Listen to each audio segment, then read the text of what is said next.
great pleasure and honor to welcome and to introduce Professor Deborah Ball. Professor Deborah Ball, I think she is there. Deborah, are you there? Yeah. Yes, I'm here. Okay. So Deborah Ball is the William H. Payne Collegiate Professor of Education at the University of Michigan and an Arthur F. Thurnau Professor. She is also a research professor in the Institute for Social Research and the Director of Teaching Works. Her research focuses on the practice of teaching, using elementary mathematics as a context for investigating broader challenges of teaching, such as building relationships with children, helping children develop agency and understanding, and on leveraging the power of teaching to disrupt racism, marginalization, and inequity. Her work on teacher education has been seminal in developing and mainstreaming the notion of pedagogical content knowledge introduced by Lee Schulman in mathematics, and she has developed it in mathematics education, and it's also had an influence beyond this field. Her framework of MKT, or mathematical knowledge for teaching, has been vastly influential in the field and has also shaped the work of mathematics education researchers in India, including myself. MTA members will be very pleased to know that Professor Deborah Ball taught elementary school for more than 15 years and continues to teach children every summer. She is the recipient of the highly prestigious 2017 Felix Klein Award of the International Commission for Mathematical Instruction, as well as numerous other awards. She has a number of research publications which have impacted and shaped the field and has more than 71,000 citations as per Google Scholar. She served as the president of the American Education Research Association, or AERA, from 2017 to 2018, and as a member of the National Science Board from 2013 to 2018. It's a great honor to have you here, Deborah, and to give the inaugural talk at the 4th annual conference of the Mathematics Teachers Association India. I must also mention that Dr. Shweta Naik, a treasurer and founding member of MTA, is Professor Ball's former PhD student. So because of that, we all like to think that Professor Ball has a close connection with MTA. Unfortunately, Shweta can't be with us because she has some trouble with her eye. I welcome Professor Deborah Ball warmly on behalf of the association. And over to you, Deborah. Good evening to everyone. Can you hear me all right? Yes? Yes, perfect. Yeah. It's a great honor to have been invited to address you today. Dr. Naik is a wonderful colleague of mine, and I've also gotten to know Dr. Subramaniam. I first met both of them on a visit to India over 15 years ago, and have maintained relationships with them over time and have learned as much from them as Ravi has just said that he learns from me. And I'm really, truly honored to have been invited to give this talk. So thank you so much for being here. So my plan is to talk and engage you in some ideas about teacher education and teaching and justice. And there'll be time for you to ask questions, and along the way, some opportunities to stop and pause and think a bit about what we're doing together. So I think I'll get underway. Let me share my screen.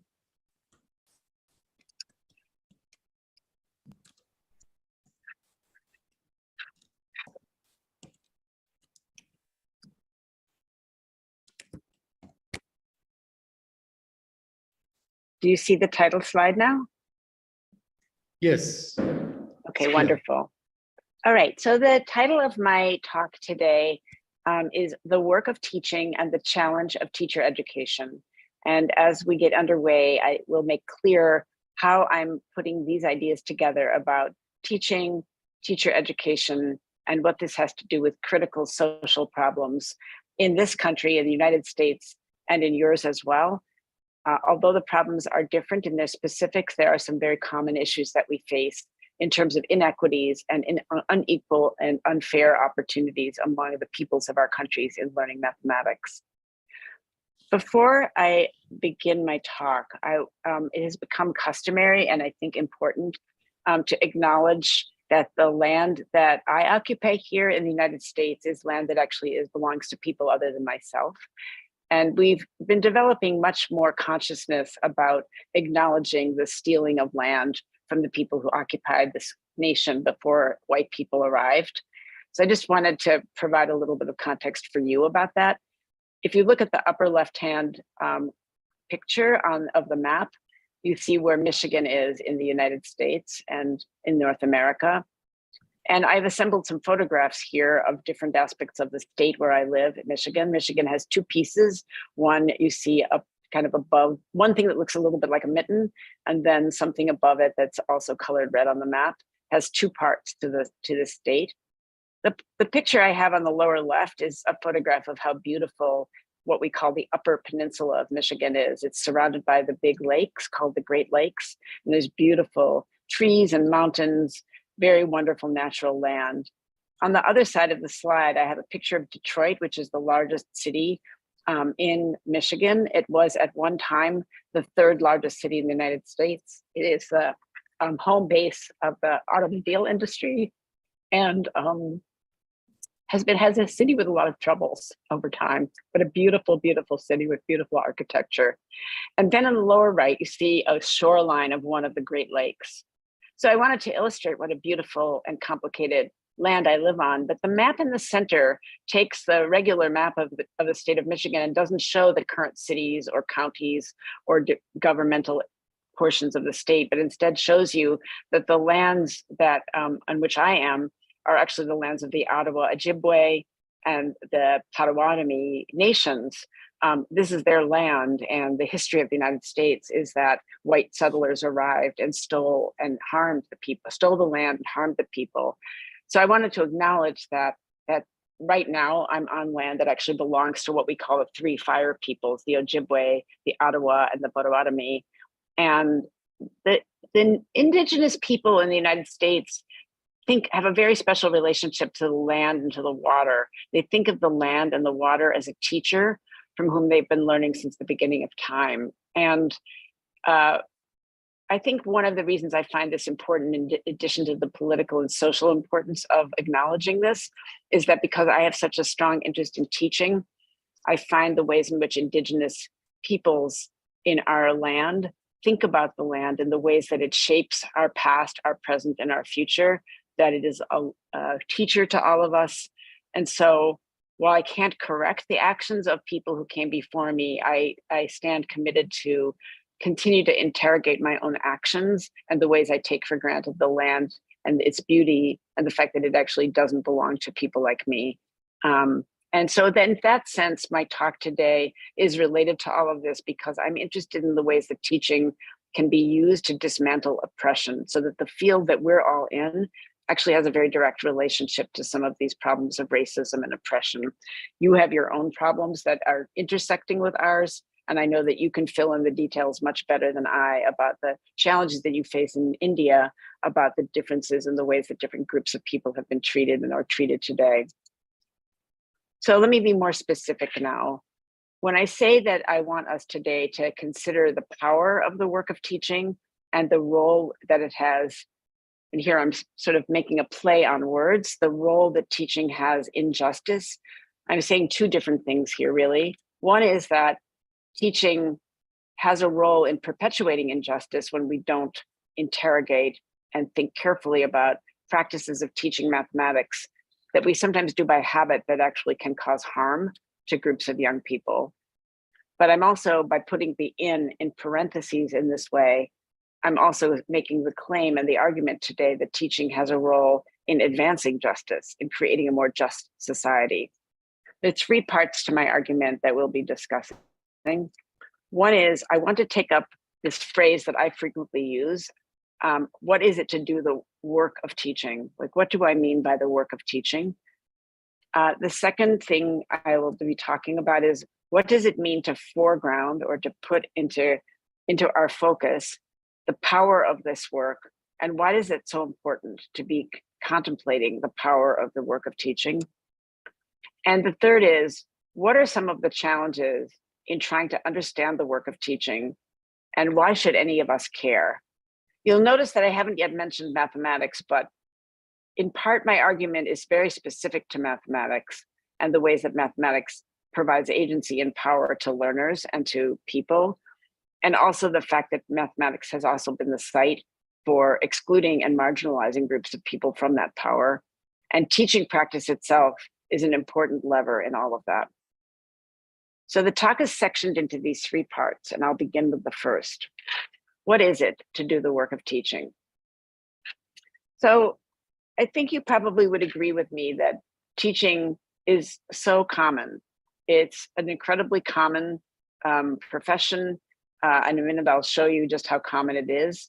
And yet, despite the fact that it's so common and so ubiquitous, it's terrifically complex. So I have a couple of images here just to evoke in your imagination memories of classrooms. They may not look exactly like this, but the range of young people seeking to learn, the work of teachers to try to help students understand complex ideas. You see the teacher on the right dealing with issues related to fractions and the complexity of understanding how you reason about fractions. See the teacher on the left helping two students with a problem on which they're working. So let me take this claim apart. What do I mean when I say teaching is common?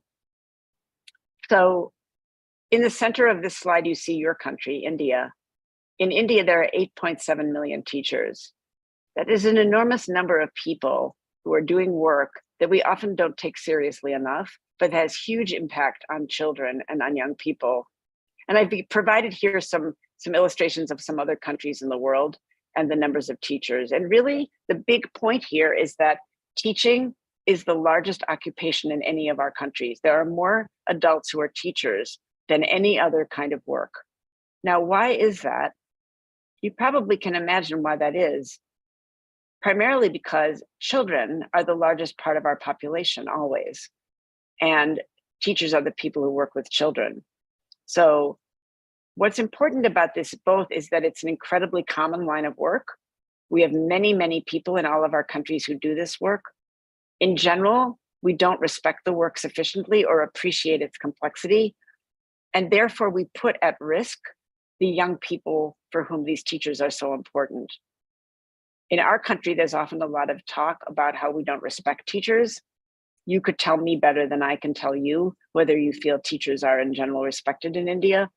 But in general, the fact that the work is so common, we somehow think that people can learn to do it without sufficient training is a big problem. Overall, there are 72.5 million teachers around the world. So this is one way of understanding what I mean that it's common. It's not a specialized field like surgery or some of the other occupations that require a lot of training, but many people don't have to do them. This is a specialized occupation that requires training, and we have many, many people who do it. And this has huge consequences for young people. So my claim was that teaching is common and it's also complex. So what do I mean by it's a complex? I want to talk about this for a moment. So I'll just show a few images here. It's an image in the upper left-hand corner of a teacher working with a group of students, about 30 students. These are about 10-year-old students. And they're working on what looks to be a very simple problem. The diagram asks, what fraction of each rectangle is shaded gray? What I want you to do while I show you a short video clip is, what do you pay attention to when you watch a short clip of teaching? And what do you notice as I show you this clip from a classroom? What do you notice that you would consider to be complex? Keeping in mind that I just showed you that many, many, many people have to do this work, and the work is not easy to do. So first, I want you to take a moment and look at the problem itself before we watch the children and the teacher working on it. I'm going to ask you, I'm just going to pause for a moment and ask you to think about what makes this problem that may look rather simple actually be quite complicated. So I'm just going to give you a moment to think about that.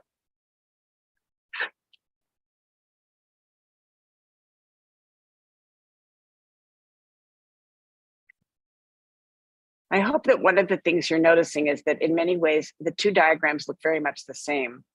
They each have three parts. In each case, one of those parts is shaded gray. In each case, the area of each of the gray pieces, the squares, is identical. So what is the significance of this problem? Well, one might think that in each case, because of what I just said, that the fraction of each rectangle is 1/3. And that would be reasonable because in each case you have three pieces. One is shaded, the shaded pieces are the same size. But in fact, that's not how we would identify the fraction on the right. And we would say that that's 1/4. And you know that, but that's not obvious to young learners. And why is it not obvious? Because with many parts of fractions, we don't worry about the size of the pieces. For example, if I tried to figure out right now what fraction of the people in this talk today identify as men, I wouldn't weigh or measure the men. I would simply count. But in the case of area models for fractions, we don't simply count. We are concerned with the areas, and that's not obvious. So I'm going to show you the video clip now of children beginning this problem. And the question I want you to answer, and you can put your comments into the chat if you like, is what do you pay attention to? And when I make this claim that teaching is complex, what are some of the things that you consider to be complex in the video? Who'd like to answer what you think about the second rectangle? We're only going to be able to talk about this briefly. We probably won't finish it. Who'd like to explain what you think? Antar, what do you think? Could you come up to the board and explain? Thank you. I really like the way the people who are coming to the board are doing today. You're explaining really well. Here's a marker. Can you explain your thinking? I think it's not a fraction because all of the parts are not equally the same shape. Can you say that one more time to the class? I think it's not a fraction because all the parts are not equally the same. Can someone repeat what Antar said? Very nice, Antar. What did he say? Gabriella? He said that he doesn't think it's a fraction because not all the parts are equal. Is that what you said? Okay, would someone like to comment on that, agree or disagree with him? Okay, let's see. How about Gabby? I disagree. What do you think? I think the fraction is 1/4. 1/4? Do you want to come up and say why you think it's 1/4?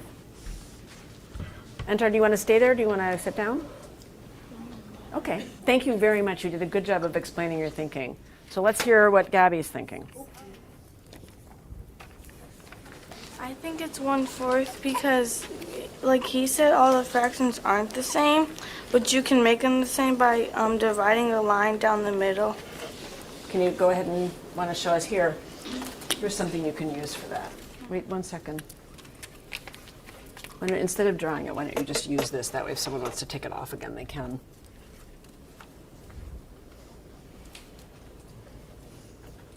Okay, so now explain what you've done. Talk to the class, okay? I divided it down the middle because since it's not equal, you have to make it equal. And so then you decided? It's 1/4. Okay, can someone repeat what Gabby said, what she did and what she said? This actually goes very nicely with what you said, Antar, because Antar noticed that the parts weren't equal, and what Gabby is doing has to do with equal. Sorry. Okay. So stopping right there, we want to return to the question of what is meant by complex. So maybe take a moment and put any observations you have into the chat of things that you thought were complex just in those couple of minutes of teaching.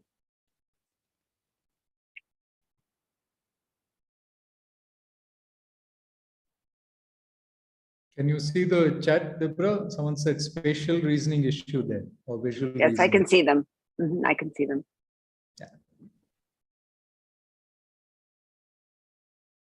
Yeah. So every child has their own interpretations. I think that's very interesting. Yep, perception issue.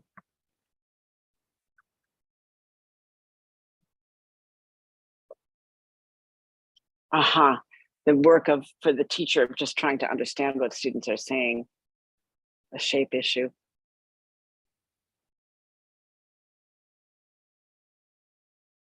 Whom to ask to speak, right?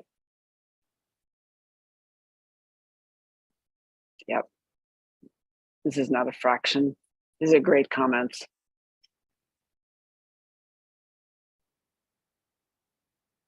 Yeah, you're really covering so many of the things that make this so complicated. The design of the task, choosing a task.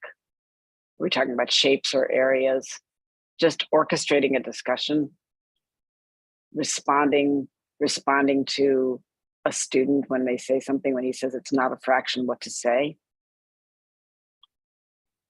So you've named many, many things, and let's just spend a little bit more time on this.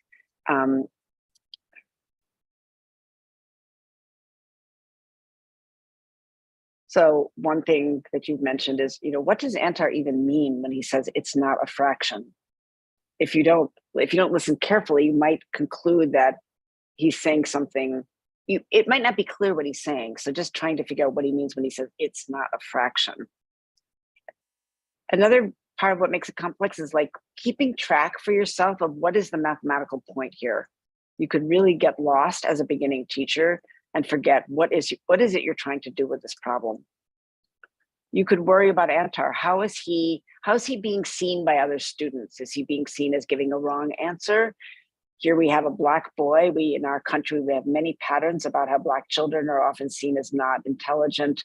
So is there some consequence here for worrying about him and his identity and how he might be being seen? You can think about children you see in the classroom, are they actually following this? Are they listening? You have to worry about that as a teacher. As Ravi said, like, who should you even call on to come up to the board? How's Antar feeling? Is he feeling embarrassed? Is he feeling proud? How is he feeling about sharing his idea? A question might be, should Antar stay up at the board while Gabby comes up to present another idea? Is it better to let him sit down? Where should the teacher stand? Should the teacher be up close to the children? Should the teacher stand back and let the children occupy that space? How to think about what Antar and Gabby have just said and how to position them relative to their other classmates.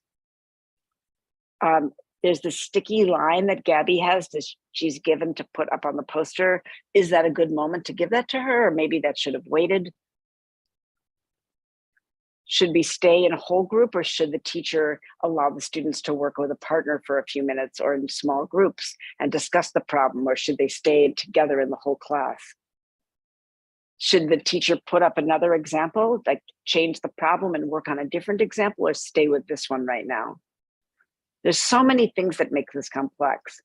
How to get the other students involved in what Antar and Gabby have just said. There's so many things that are going on here that all of which are what makes it very complex to do this work. And again, I remind you that we don't have the luxury of having some specialized group of people do this work of teaching. We need, in all our countries, we need but I say this respectfully, we need very ordinary people to be teachers. Certainly we don't have everybody be a teacher, but we can't afford to be so selective that only a few people could become teachers. We need many people to be teachers. So there are numerous things here that I have on this slide that make it complex. So let's return to the original part of this talk in this section. What do I actually mean by the work of teaching? And I want to just look back on some of the work I've done over time to say a little bit about why this is such an important question to me as a teacher and as a researcher on teaching. So to begin with, I was actually studying my own teaching, and I was teaching mathematics, every day to a very diverse group of students. And I began to think about all the ways that it required more than knowledge. It required knowledge, but it also required humor and imagination and courage. So this was, over 20 years ago that I was really beginning to notice as a classroom teacher how complicated this was. I also later began to work with my colleague, David Cohen, and found that curriculum materials, which, for example, many people in mathematics education spend a great deal of time designing curriculum. But with my interest in the work of teaching, I became more aware that teachers have to enact the curriculum. And so while it's crucially important to design good curriculum, what happens in the enactment is really what it is that children have opportunities to learn. I thought more about this question that Ravi mentioned earlier about what kind of mathematical knowledge does it take to teach? This question fascinated me when I thought about the work, because while it's clearly true that teachers must study mathematics before they teach, or even while they teach, how they use mathematics in the course of a classroom lesson doesn't match the way you study mathematics in a college course or a university, or even in high school. And then I began to think more about how you can name the different parts of the work of teaching that teachers do. So I began to think about this question, why refer to the work of teaching? And there were two reasons, at least for me, that were important. One was that while it's important to talk about teachers' beliefs and teachers' knowledge, teaching is a practice. And I wanted to make more visible to myself and to others that what matters the most for young people is what teachers do, how they explain the curriculum, what decisions they make, like we just saw about how to organize the lesson, how to pay attention to students, how to understand them. That's what matters, and that's things that people do. It's not what they know or think, it's what they're doing. And the second reason I thought this was important is that I have great respect for teachers, and I wanted to honor and make more clear to everybody how much effort goes into teaching, and stop leaving it so invisible and so taken for granted. So what do I mean by the work of teaching? In part, this is my ongoing work. I'm still trying to understand this. I am interested in your thoughts as people who help teachers learn, who are teachers. You bring a lot to this too, and I'm wondering, how you think we could continue to expand our understanding of this work. In general, I think that understanding it means that we have to always know that this question is about teachers, but it's also very much about students, because the work of teaching is centrally about interactions with students. And it's about those interactions, not just in a classroom, but in the broader sociological, political, historical context of the work. So the politics and sociology of India shapes what goes on in different kinds of schools in different parts of your country. It's also very true here. No teacher is working in a vacuum. Where that teacher grew up, the teacher's own racial and ethnic identity, the teacher's own class, the teacher's position in the society all shape the way they interpret students and their experiences having been in school themselves. So the question of what's the work of teaching is both theoretical and practical. So I'm specifically interested in how to understand the power of teaching that either perpetuates racism, injustice, and oppression in schools, or how, because it's such a powerful kind of work, how it can be deliberately used to disrupt those patterns. And I have a rather big vision of this, which is, I hope that together, as we all think about teaching and make it more explicit what we mean by that work, that it will be possible to leverage the power that teaching has for young people and their opportunities in a way that could make our world a better place. So what does it mean to foreground the power of this work, and why does this matter? Let me try to be a little bit more explicit about what I've been saying. I've argued that teaching is common and that it's complex, but I also want to argue today that it has powerful consequences for patterns of oppression and racism and other forms of harm that are persistent in both of our countries. So I'm going to take a step back for a moment to remind us of the broader world in which we're all operating and with which teaching takes place. So I'm not going to talk about each of these. I think that you could replace these with pictures of your own, but there's some pictures here of brutal police violence that we've seen repeatedly in our country over the last years, and certainly before that. We see poverty, we see people without jobs, see people in prison. We have a massive problem of incarceration in the United States that's hugely disproportionately of Black people and Indigenous people. We see people without homes in the middle upper, and we see the enormous harm that has been caused by unequal and disproportionate consequences of the COVID pandemic on different groups of people. So that's the broader context in which teaching takes place. But let me try to be a little bit more specific now.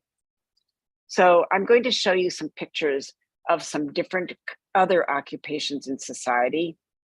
And these are parts of systems in our country. They're not just occupations, they're part of systems. So this right here might require some explanation. It's a picture of someone who sells houses in this country called a realtor. I'm not sure what might be called in India, but someone who sells houses is part of the broader problem that we have enormous housing segregation in this country. And so people who actually are the people who sell houses play a role in who gets to buy what kind of house in what kind of neighborhood. Here you have an image of a police officer, and I don't have to say much to you about the ways that police officers are very much involved all the time in biased or discriminatory acts, depending on who they suspect of committing a crime. Here's a picture of a physician. We have across the globe enormous differences in health opportunities to get good health care. And there's very important research that shows that different groups of people experience healthcare in very unequal ways. So people who are physicians not only use medical knowledge, but they're also enacting things that have consequences for inequality. On the left here now, I have a picture of somebody who's working in a voting registration site. Often the problem of who gets to register to vote at all and who gets to vote in elections is a problem of huge complexity. These are ordinary people who play those roles. Here's a picture from the terrible events that occurred in our country almost 2 years ago now, where a group of people attacked the Capitol. So this is political action, violence that occurs. So these are all adults in the United States in this case. But what I like to remind all of us is that every one of the people I just described was at one time a child in an elementary school. They were all children at one time. What that says to me is that there's something crucial about the work that teachers do. And here, finally, I show you a picture of a teacher. A teacher was also at one time a child. So what this means is that all these people are touched by the way that we educate.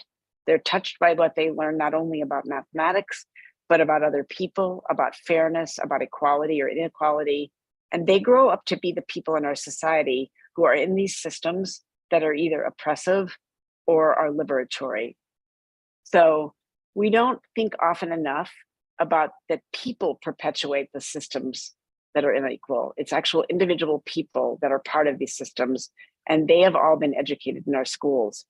For me, this is a very hopeful point, because what it means is that if we take seriously that we are educating in our classrooms the people who will be the adults in the next generation, who will be police officers, who will be physicians, who will be people who register people to vote, who will be people who are voting. This means we have an enormous responsibility to take advantage of the fact that schooling touches everybody and could have a bigger role to play in changing our society. So I'll make 3 claims about teaching now. One is that teaching is powerful. When it's done with care and judgment, students of all backgrounds can thrive. They can learn mathematics. They can develop positive identities as learners, as mathematicians. And they can learn not only all of that, but they can learn to value other people and to work with others. However, it's not quite that easy. Teaching also involves enormous discretion. Even in a context where teachers' actions are very much governed by state policy, still, from moment to moment in the classroom, the teacher has to exercise discretion and makes very crucial judgments about who goes to the board, whose answers are seen as valuable, who gets help, who gets scorned, who's challenged, who's treated as though they don't know. And these happen in small moments, and yet they're part of these larger patterns. So what that means is how teachers learn to exercise that discretion can either reinforce racial and oppressive patterns that are socially unjust, that are epistemically unjust, or teachers can use that discretion to disrupt those patterns. I want to just provide a bit of a theoretical model of what I'm saying.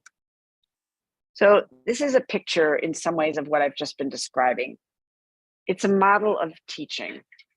In the inner circle here, you see students, and I have arrows here to show that students in classrooms are also learning from one another.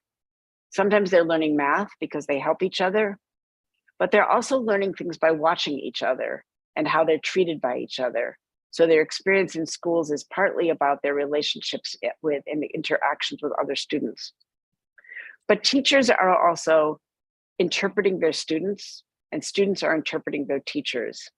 So when a teacher asks Antar a question, can you say again what you meant? She's signaling to him something about the importance of his work and what he's saying. But if she had said, not quite, Antar, why don't you sit down and we'll get someone else to come up? She would be directly influencing in that moment how he's experiencing the lesson. And teachers and students aren't just interacting with each other, they're interacting around some kind of stuff. I know that's kind of a funny theoretical word. In our case, I think in this conference, we're mostly talking about they interact around math. But there are times when even in math classrooms, teachers and students are talking about something else that happened in the community or something that happened in the school. And all of those relationships and interactions are part of what's going on. And everybody, the arrows have double ends because everybody is interpreting each other. Teachers are interpreting students, students are interpreting their teachers. Teachers are interpreting the content, and the content has already shaped them by the opportunities they had. Students bring knowledge of the stuff that's being learned, but the stuff is also being taught to them.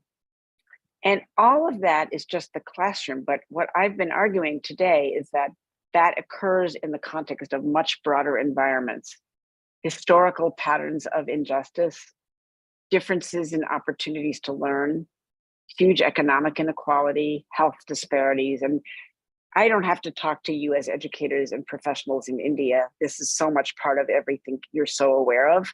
And this is true in every country.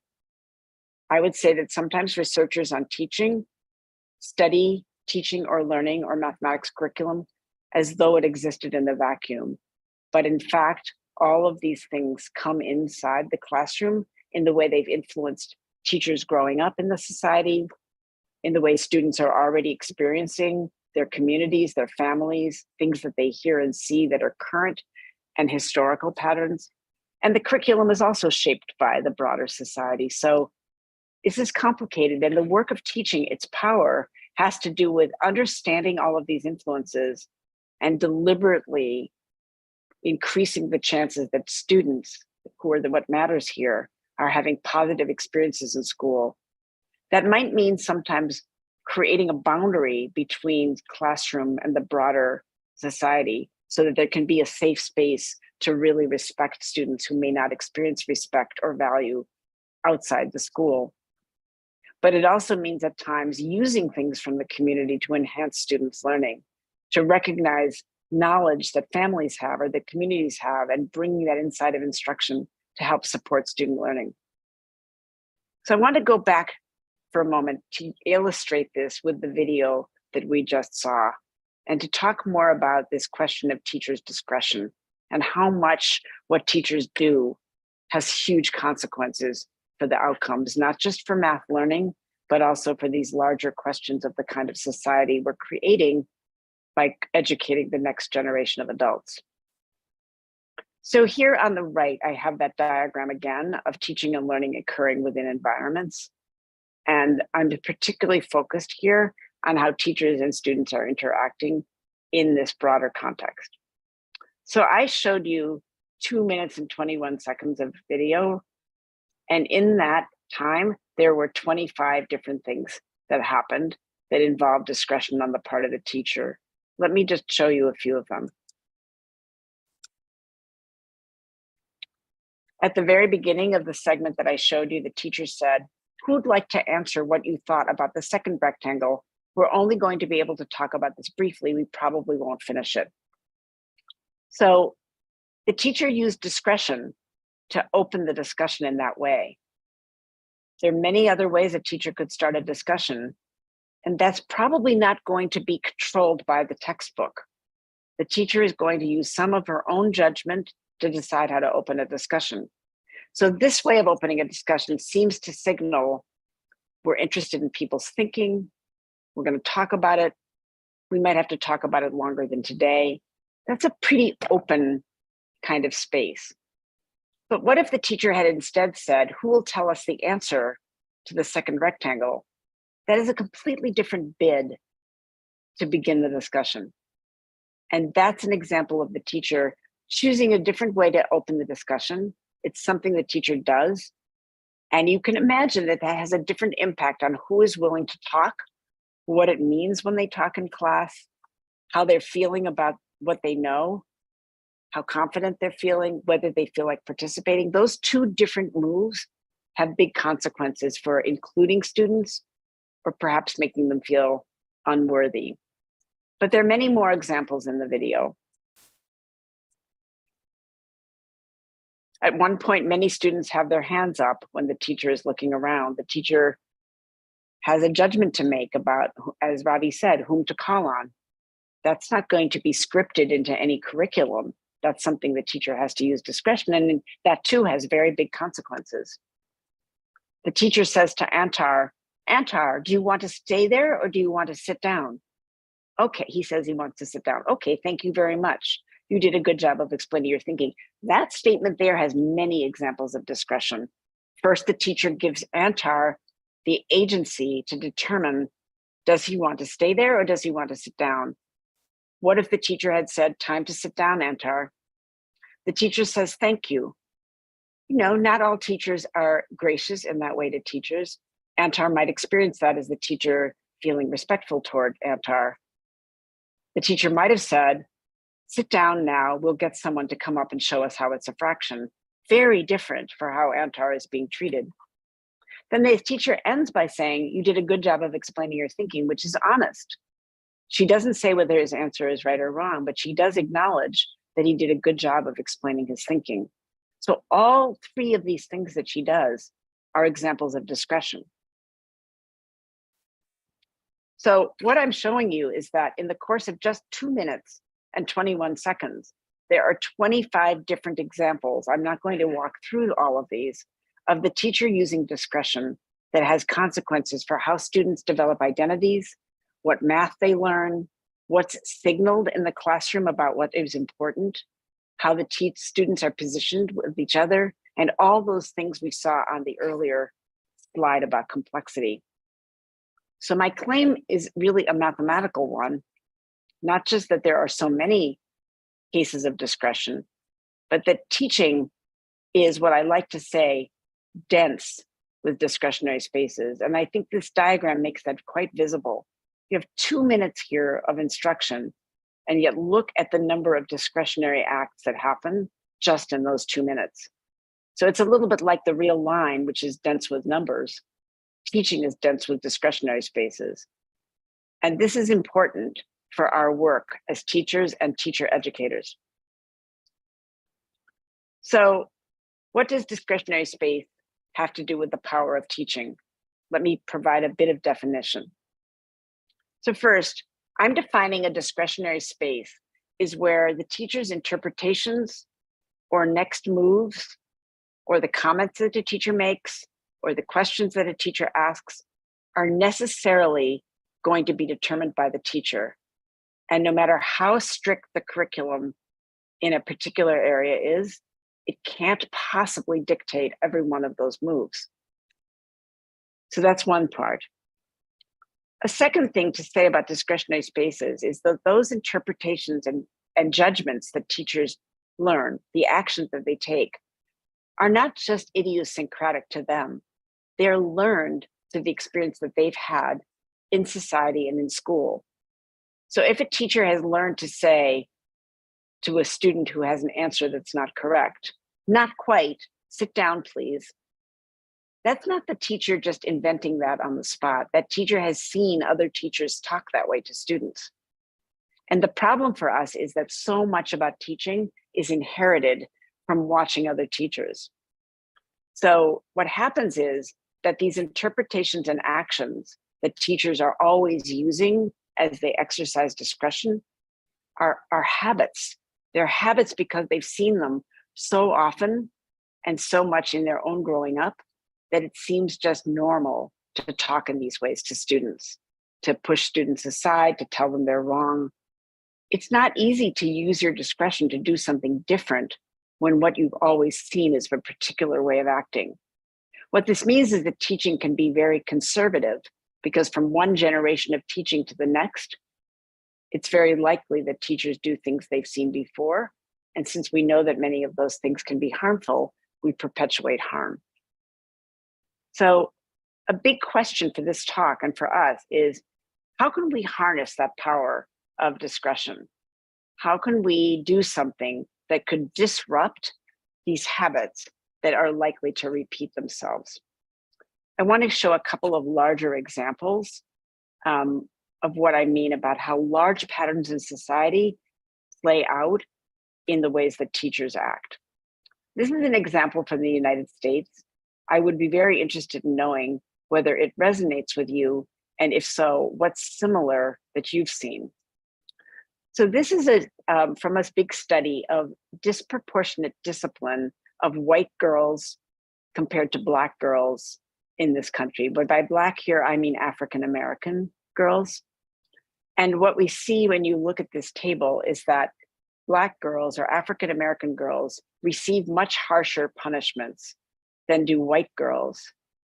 And lest you think that this is simply as showing you that African-American girls behave less well in school, the research was extremely careful to show that the punishments are meted out for the same infractions.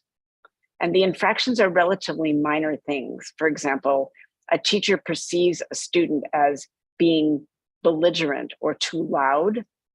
And what the researchers saw is that it was African-American girls who were repeatedly perceived as being belligerent or not engaging or being too loud, when white girls were behaving exactly the same way and did not receive a punishment.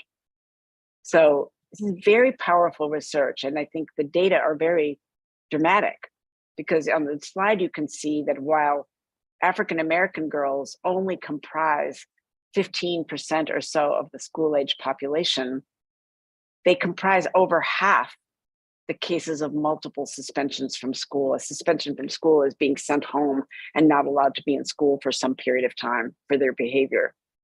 Whereas white girls are more than 50% of the population, and yet they receive only about a fifth of the disciplinary acts like that. This is a very dramatic case of disproportionality. And what this is an example of is the ways in which teaching repeats itself from what's been seen before, the habits that people have learned, that teachers interpret African-American girls as being loud is a larger societal pattern that's frequent for Black women in our society. So this is embedded in normalized practice, and teachers aren't necessarily even thinking about this. This is habitual use of discretion to decide that one child needs to be punished and another one doesn't.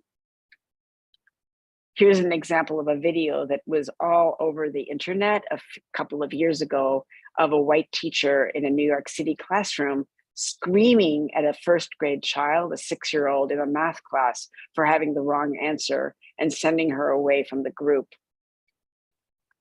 So how could teacher education do more than just tell teachers, this is terrible, look at these data? Teachers would have to do more than be aware of these patterns. They would also need different knowledge, different ways to act, different ways to respond, and better judgment. And here's where teacher education becomes very, very important. And I fear that sometimes we don't realize how much power teacher education or professional development could have to interrupt patterns of habit that are harmful like this. So what I'm really saying is, this is the work of teaching. All these discretionary moves are inside the work. So studying how powerfully teaching influences or disrupts injustice is something that's necessary. The research to do this isn't very easy. So I want to turn next to say a little bit about, in the third part of my talk, what makes it so difficult to try to understand the work of teaching? Why is it that even though you might agree with my argument today, we still fall back on building curriculum and somehow assuming that will translate into different opportunities for students that are good and healthy. So what are some of the challenges in continuing to understand the work of teaching? And why should we care about that? I hope you're beginning to see why it matters that we understand in more detail what the work is, and therefore what we could do to help teachers do it in much more equitable ways. I'd like to return now to the classroom. So I'd like to watch the video again. Who'd like to answer what you think about the second rectangle? We're only going to be able to talk about this briefly. We probably won't finish it. Who'd like to explain what you think? Antar, what do you think? Could you come up to the board and explain? Thank you. I really like the way the people who are coming to the board are doing today. You're explaining really well. Here's a marker. Can you explain your thinking? I think it's not a fraction because all of the parts are not equally the same shape. Can you say that one more time to the class? I think it's not a fraction because all the parts are not equally the same. Can someone repeat what Antar said? Very nice, Antar. What did he say? Gabriella? He said that he doesn't think it's a fraction because not all the parts are equal. Is that what you said? Okay, would someone like to comment on that, agree or disagree with him? Okay, let's see. How about Gabby? I disagree. What do you think? I think the fraction is 1/4. 1/4? Do you want to come up and say why you think it's 1/4? Antar, do you want to stay there? Do you want to sit down? Okay, thank you very much. You did a good job of explaining your thinking. So let's hear what Gabby's thinking. I think it's 1/4 because, like he said, all the fractions aren't the same, but you can make them the same by dividing a line down the middle. Can you go ahead and want to show us here? Here's something you can use for that. Wait 1 second.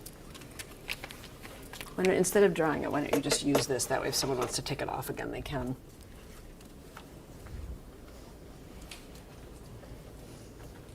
Okay, so now explain what you've done. Talk to the class, okay? I divided it down the middle because since it's not equal, you have to make it equal. And so then you decided? It's 1/4. Okay, can someone repeat what Gabby said, what she did and what she said? This actually goes very nicely with what you said, Antar, because Antar noticed that the parts weren't equal, and what Gabby is doing has to do with equal. So that's where we stopped before. But I want to add another piece now. I hope that the discussion we had about complexity and discretionary spaces, that you can see even more cases of discretionary spaces than I even pointed out to you. So many times when the teacher does something, says something, doesn't do something, doesn't say something, all of those are exercises of discretion, and they matter for how Gabby is experiencing the lesson, what she's learning, for how Antar is experiencing the lesson and what he's learning, and what all the other 28 children are learning. But something happens a few minutes later that I want to add to the story. So as the lesson is ending, a girl named Cassie says, Antar's right, it's not equal, which is very interesting because we might worry that Antar gets perceived as saying something wrong when he says it's not a fraction. But notice that Cassie is not saying he has a right answer. She's picking up on something he said, which is it's not equal. So in some ways, the exercise of discretion, the way he was positioned, made it possible for another child to learn the important idea that Antar said, even if what he said might have been confusing, because it might have meant him to say you can't name a fraction here. He didn't say that. He said it's not a fraction because the parts aren't equal. Very interesting way of saying it, and she notices that. But something else happens next, so I want to show you that. Cassie? Well, I just wanted to say I disagree. You disagree with her? Okay. I disagree because the question was asking what fraction of the rectangle is shaded gray already before you add the line, and my answer for it was 1 1/2. because you might say it's 3 1/3, but he's right, it's not equal. So That was Antar. Antar's yeah, right. Antar Okay. said it's not equal. So but there's 1/2 below, like a full rectangle. Here, we can take the line back off for a minute. Gabby, I think you can sit down. I think you did a nice job of explaining. I can take this line back off. So what are you saying now? There's the part that is shaded would have to be 1/2 because below there is it's cut up in. So I think you can see something is important happening here. She has yet another answer. We had 1/3, we had 1/4. The teacher might have thought the lesson was kind of closing in on a correct conclusion about 1/4 and the reason why you would call it 1/4. And suddenly Cassie says something else. And she says it's 1.5. So here again, a curriculum can't predict this. The teacher might say, no, actually it's not 1.5. Let me explain that to you. But let's go on and let's analyze a little bit more about the discretionary spaces in this story we've been looking at and what this has to do with either perpetuating or interrupting patterns of oppression in the context of teaching and learning important mathematics. So these moments we've been looking at in this very short video are filled with discretionary spaces. And what I'm claiming today is that they're all related to either reinforcing or disrupting patterns of racism and harm. So what are some of the discretionary spaces and risks in this episode I've been showing you today? And to do that, I think we want to consider 4 different people, really. One is Antar himself, one is Gabby, one is Cassie, but I also want to emphasize that it's also about all the other children.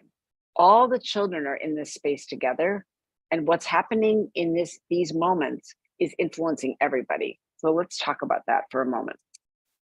So we could ask, how are these 3 different Black children, African-American children, Antar, Gabby, and Cassie, how are they being positioned in front of the other children? Are they being positioned as contributing to the mathematics or as lacking understanding? Are their brilliance and their humanity being seen, or are they being seen to be wrong or not yet understanding?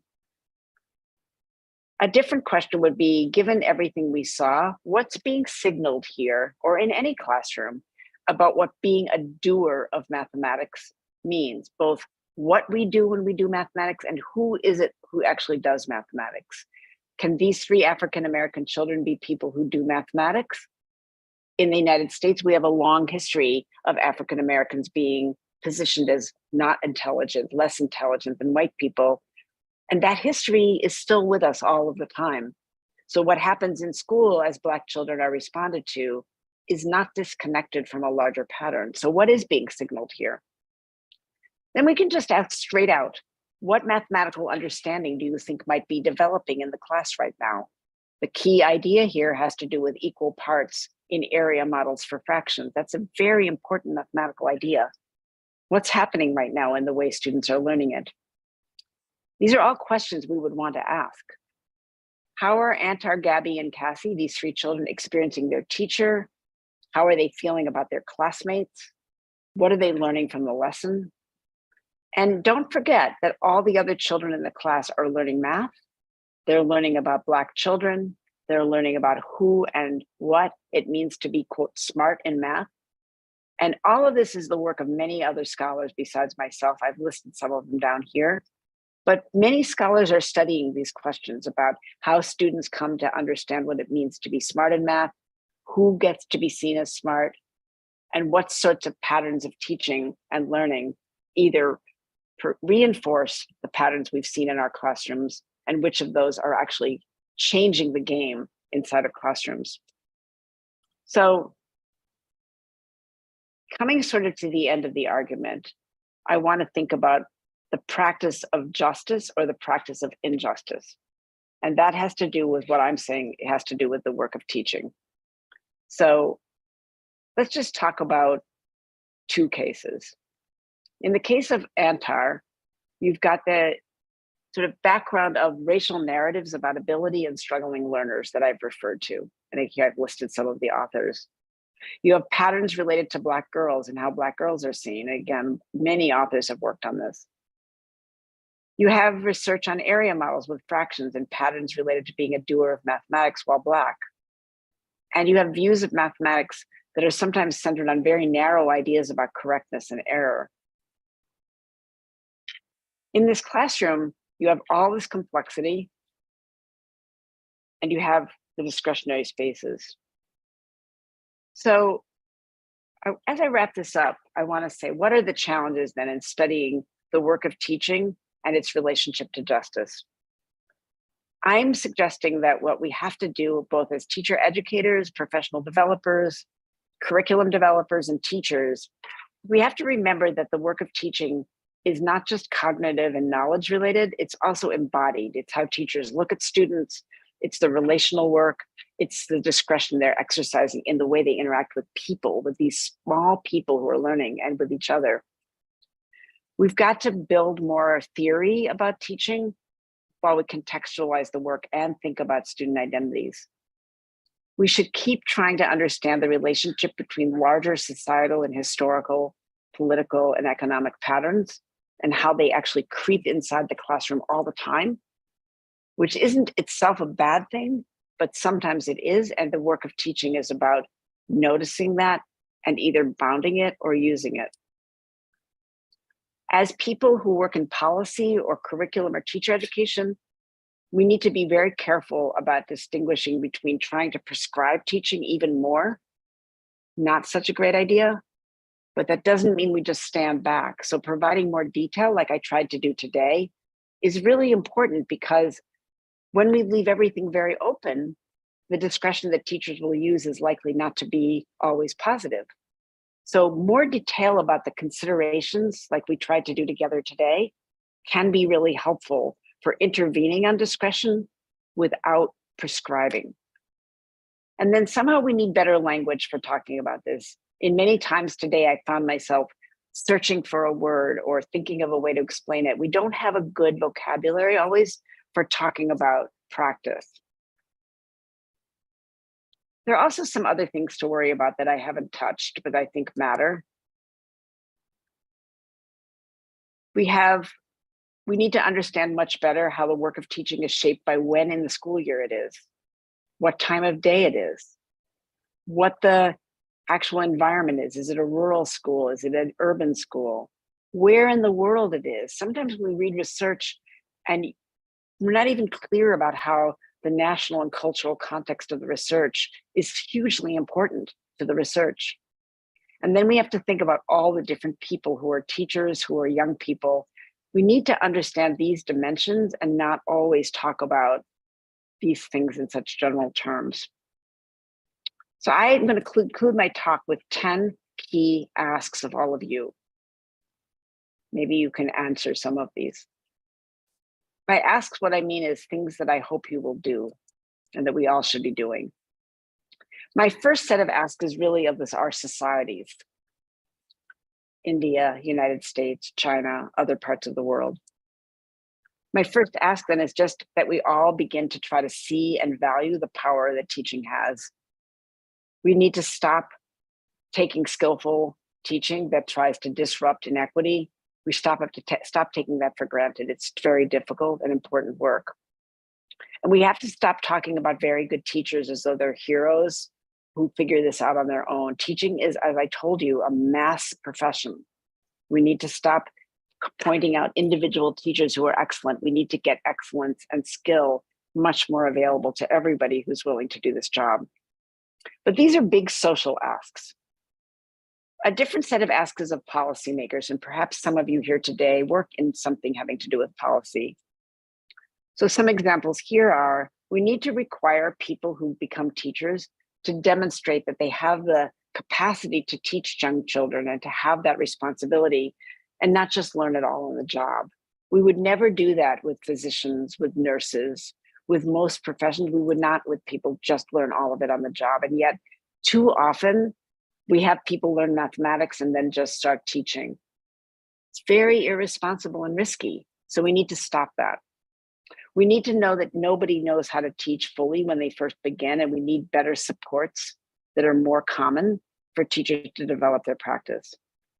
And we need to change the economic models in our societies for how we pay for public education, especially how we pay teachers. And my final group of asks is for us as educators, so closest to ourselves. The first is we need to keep working together to unpack what kind of teaching it takes to do this kind of work that we've been talking about, and to be willing to stand up for the complexity and work to make it more possible to learn it. We need to figure out how to change the teaching force to create a more diverse profession with people from more parts of our societies who can contribute to the professional knowledge base for working with kids. We need to identify the resources and experiences that are required to become a skillful teacher who has these commitments I've been talking about and who seeks to interrupt patterns of marginalization. And finally, my last of the 10 is we need to take responsibility for teaching this complex practice to people who bring the resources to learn to do it. We need to learn how to do teacher education still better in ways that equip the people, these many millions of people, to be people who see the patterns of injustice or of weakened mathematics opportunities and who are able to have the skill to interrupt it. I don't think of this as work that I do or that you do by yourself. In fact, I think this is collective work. I'm excited to have had a chance to talk with people all the way around the world from each other, you and I, because this is work we need to do together. And what makes India and the United States different is an important source of our understanding. And what makes us similar is also very important. It means that we need more diversity in who is actually doing scholarship in this area. It's dominated by white US-based researchers, and we need research that continues this work in multiple settings by multiple kinds of people. And when we do that, that will broaden the evidence that we have and what we think is important to study about the work of teaching and what we value. And with that, I'm going to stop and thank you so much for being willing to hear me across many hours of time zones, many miles. And I'm grateful for the opportunity to talk. And I think we now have some time for some questions and answers. Thank you. I'll stop sharing my screen now. Thank you so much, Deborah, for that. Those very powerful statements and demonstrations, and floors open for questions. I believe we have a couple of questions in the chat box. Would you like me to read them out? Sure. Yeah. So Ramanjam's asked a couple of questions. Classrooms are discretionary spaces for children as well. And what would you say about the role of talk as opposed to writing in these discretionary spaces as critical? Yeah, those are both very good questions. Yes, I think the discretionary spaces are for everybody. The argument of this talk is that, in fact, because that's true, it makes even more important the role that teachers play in seeing and noticing that and shaping what goes on in the classroom to make the outcomes positive for the people in the classroom. In fact, that's part of why the power is so important. The role of talk is really critical. We are all living in multilingual contexts of different kinds. I know that's a huge question in India, and it's also a very big question here. We say that we're an English-speaking country, but in fact, we're deeply multilingual. Almost half the population by now is speaking Spanish as their primary language. And there are many, many forms of African-American English. And then there are many other languages as well. The school where I taught, there were 30 different languages spoken by children at home.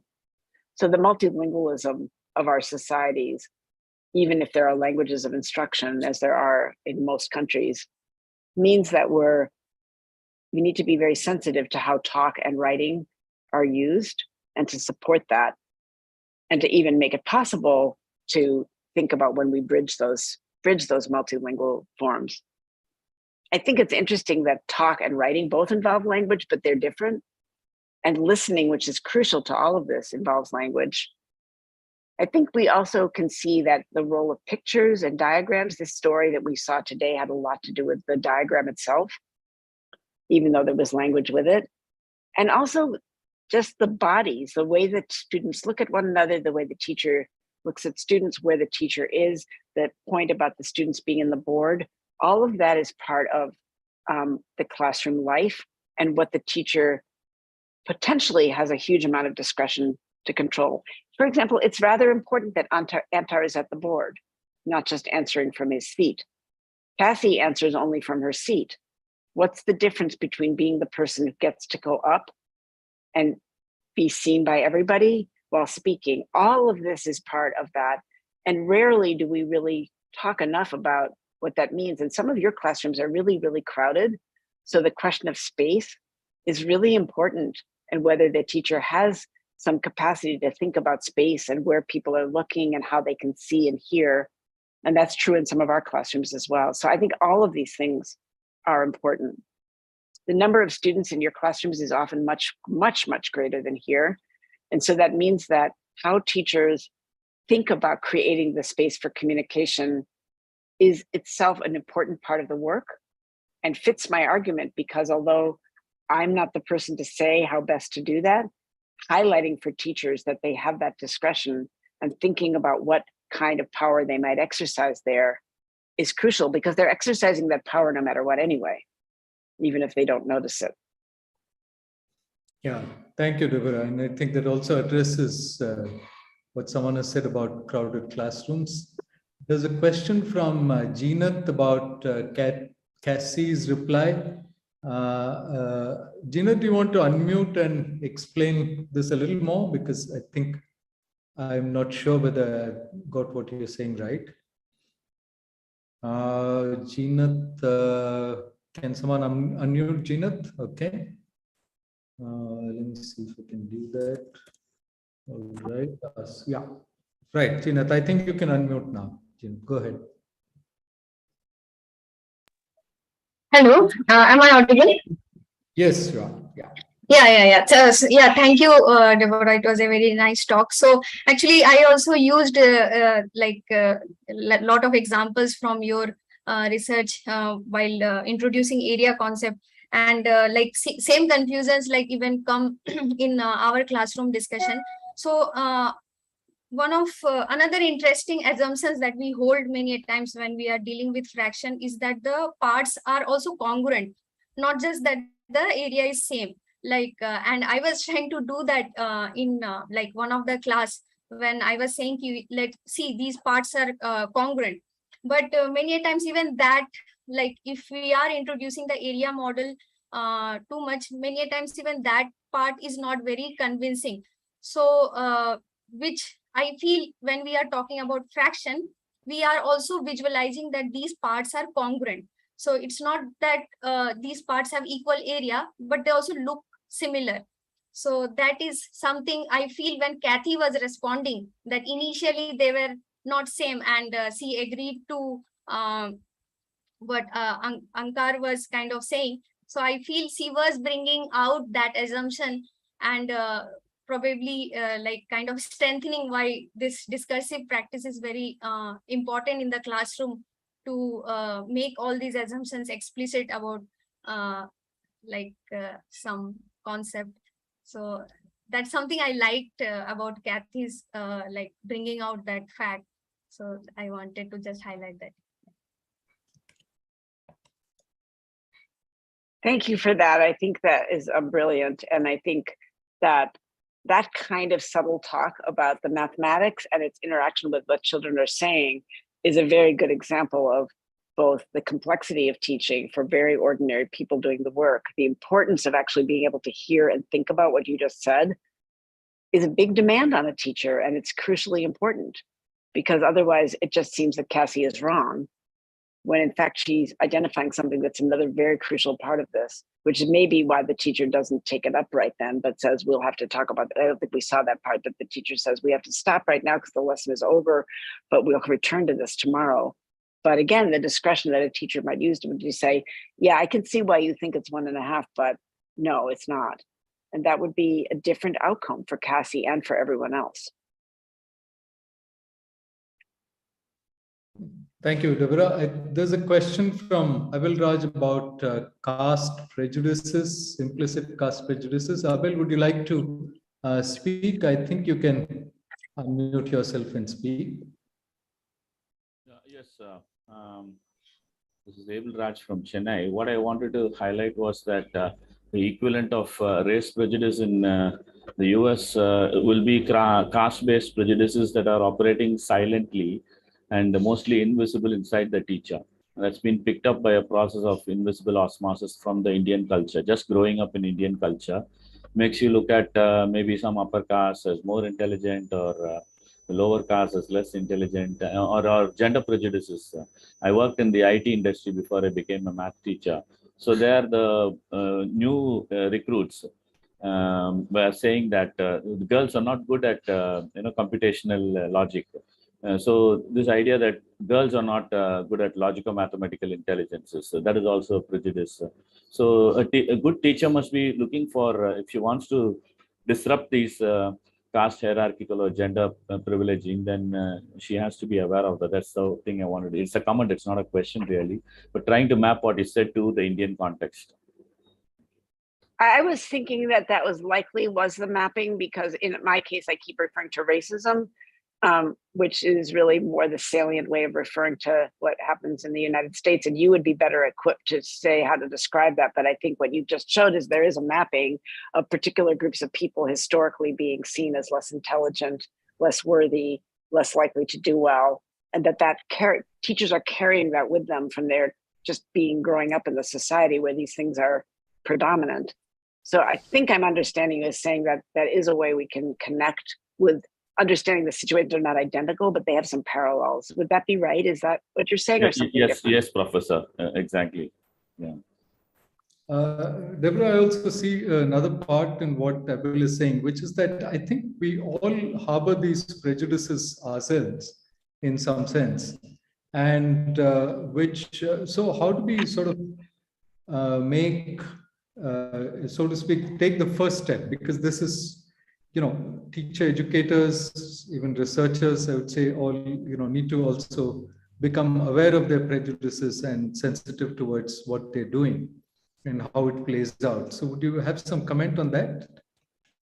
Well, if I understand the question, are you asking how do we help people become aware of these prejudices? Yes, I mean, even before the work of teaching, I think these prejudices are so deeply rooted that, I think what we're learning is that it's very difficult, because we can teach knowledge about these inequities or these patterns of bias, but at least in the United States, the research on what's called anti-bias training, the funny term, has been very unsuccessful. People can go to these trainings and they can say all the right things, but they continue to behave in ways that show that they have this regard for different people. And it's a big problem here because, particularly because of the events of the last few years in this country, people are talking more and more about the need to disrupt this, but there haven't been such successful examples. In teacher education, what we're trying to do, excuse me, is to not only provide awareness early in the program, but also begin having them sort of notice that they're not to blame for this. They didn't create this. What they have the power to do is to begin to act differently, because otherwise there becomes a lot of defensiveness about it. I think we're having mixed success. I think it's very complicated. I think people do have to see that, like that slide I showed with the discipline patterns, that often is very effective. People are aware if you explain it carefully, but then the next time they're in a classroom, they might still scold a Black girl and send her out of the room. And then they say, I can't believe I just did that, when we just learned that that's the pattern. So I think it's a slow process, and I don't have easy answers for it, but it certainly doesn't happen from one training or one course. And if we're serious about this, it has to show up in multiple places. So I teach courses that are really about math and math teaching. But if what I'm talking about here only occurred in a course on sociology of education, it wouldn't have any effect. It needs to show up in the math course too. So we try to see how we connect these things, so there's more opportunity to see this is really everyday stuff. Ma'am, in the US, you actually have this critical race theory that is part of many university programs. It makes you at least conscious of that there is something going on here. I'm not aware because I've not had a Bachelor of Education done after my graduation. I'm not aware if the B.Ed programs in India would actually have the equivalent of critical caste theory or something like that, and make it part of a compulsory course that you'll have to go through. That can be a starting point. I mean, if it's there, it's fine. If it's not there, I'm sure that it ought to be part of the main programs or courses here. That's very interesting. As you know, there's a lot of controversy about this politically right now. So. Yeah, thank you, Deborah. I know that you need to leave a little earlier than our schedule, but thank you so much for being with us. If you do have time, there's one or two more questions, but we can do one or two more. So just to explain to everybody, because it's morning here and it's evening for you, I actually have a class very soon, and so that's just because of the differences in our times. That's why I have to go pretty soon. I could take a couple more questions, and then I do need to go.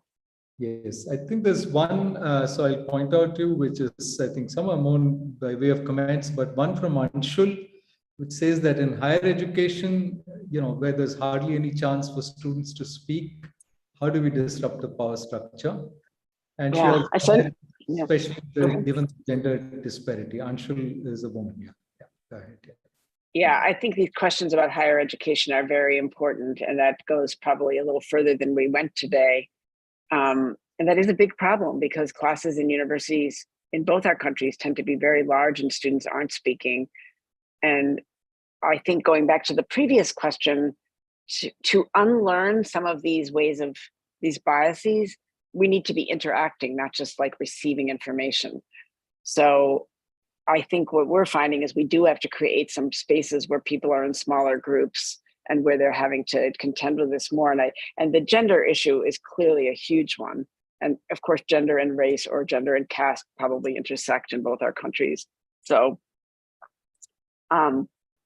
it's another whole task to help math professors, for example, notice these patterns.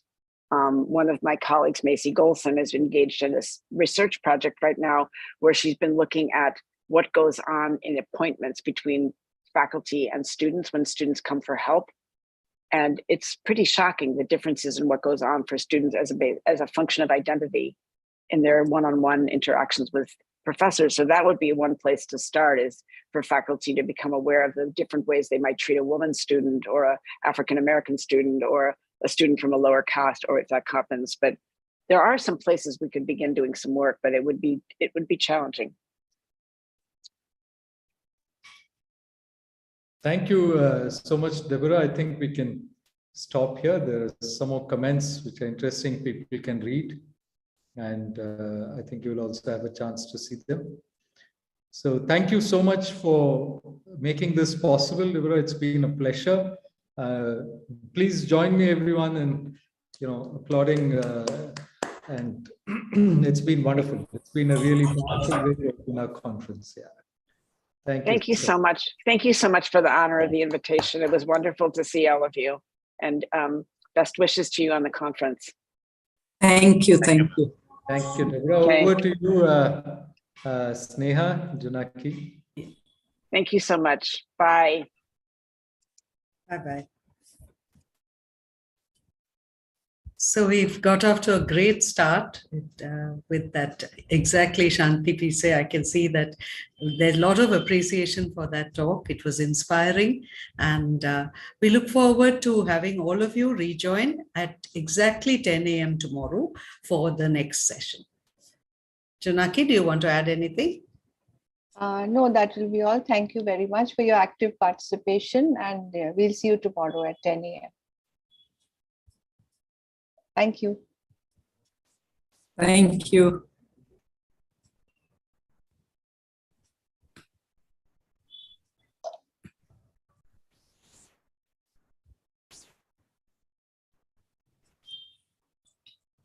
So thanks. I think it went off well. Thank you.